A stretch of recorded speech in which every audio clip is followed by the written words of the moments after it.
Topic है cervical plexus. अब हम देखेंगे सर्वाइकल प्लेक्सिस किन नर्व रूट से बनता है और वो आगे जाके कौन कौन सी ब्रांचेस देते हैं हमें, और हम इसको ड्रॉ कैसे करते हैं हम ये देखेंगे।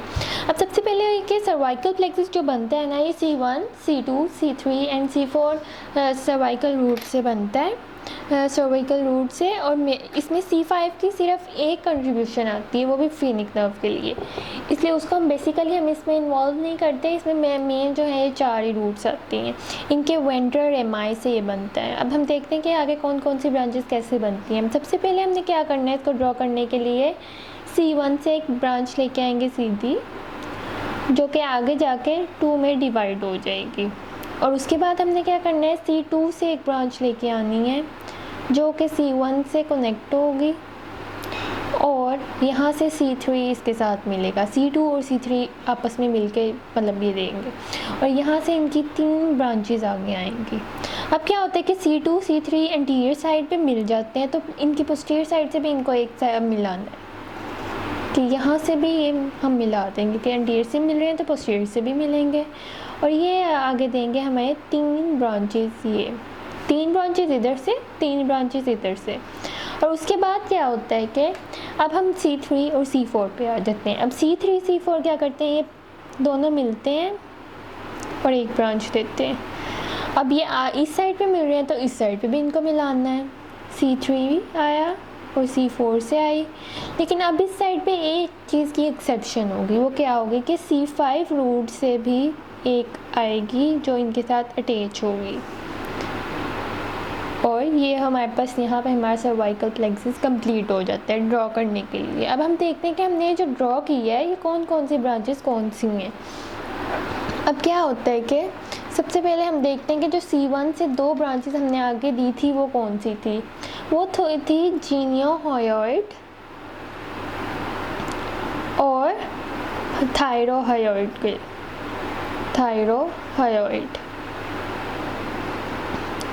अब उसके बाद ये जो हमने ये बनाया है ना, थोड़ा सा राउंडेड सा कर्व्ड सा, ये क्या है, ये है अंसा सर्वाइकलिस।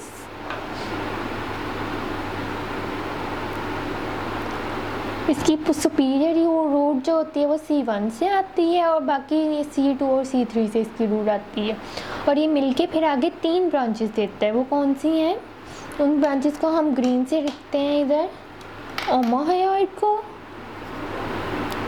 ओमोहायोइड, स्टर्नोहायोइड और स्टर्नोथायरॉइड को, स्टर्नोहायोइड एंड स्टर्नोथायरॉइड को। उसके बाद जो हमारे पास C2 C3 से पीछे को जो ब्रांचेस जा रही थी वो कौन सी हैं। सबसे ऊपर वाली हमारे पास आती है लेसर ऑक्सीपिटल नर्व। उसके बाद हमारे पास ग्रेटर ऑरिक्यूलर नर्व,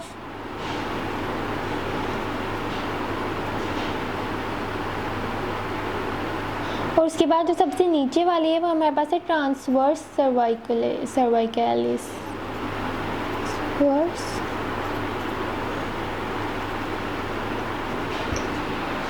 अब उसके बाद जो हमारे पास C3 और C4 मिलके बना रहे हैं ना, ये हमारे पास है सुप्राक्लेविकुलर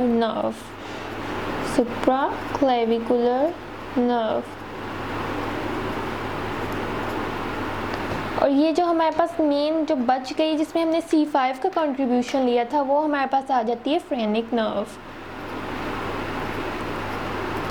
यहाँ पे हमारे पास ब्रांचेस कंप्लीट हो जाती हैं इसकी सर्वाइकल प्लेक्सिस की।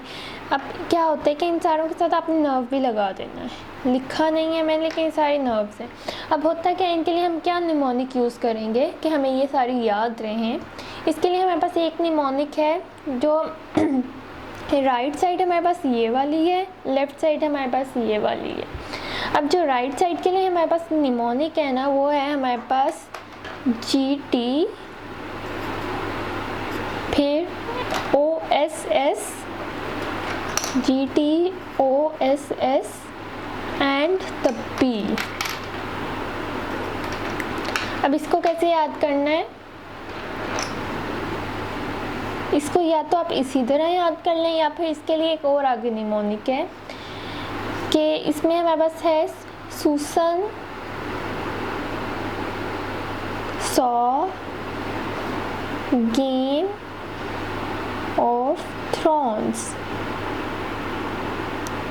अब इसमें हमारे पास जी से आ गई हमारे पास जीनियोहयोइड, ओ है हमारे पास, उससे हमारे पास आ गई ओमोहयोइड, टी से हमारे पास आता है थायरोहयोइड, सी एस से हमारे पास आता है स्टर्नोहयोइड एंड स्टर्नोथायरॉइड।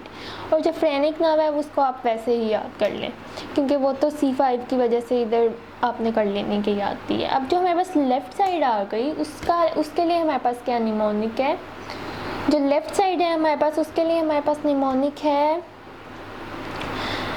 Oats, OATS, oats. अब ये कैसे निमोनिक है, इसमें हमारे पास O आया for the occipital nerve, A for auricular nerve, T for transverse cervicalis and S for supraclavicular nerve. ये यूँ भी है हमारे पास। और इसको याद करने के लिए हमारे पास एक और ट्रिक भी है, वो क्या है कि उसमें हम लिखते हैं कि लेट्स गो टू स्लीप। अब इसमें हमारे पास L जो है वो lesser occipital, G for greater auricular, T for transverse cervicalis and S for supraclavicular nerve.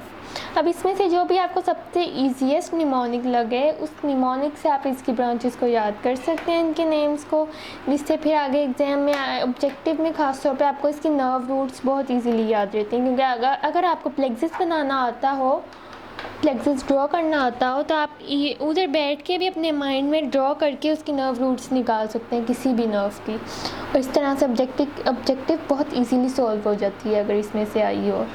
That's it. Thank you.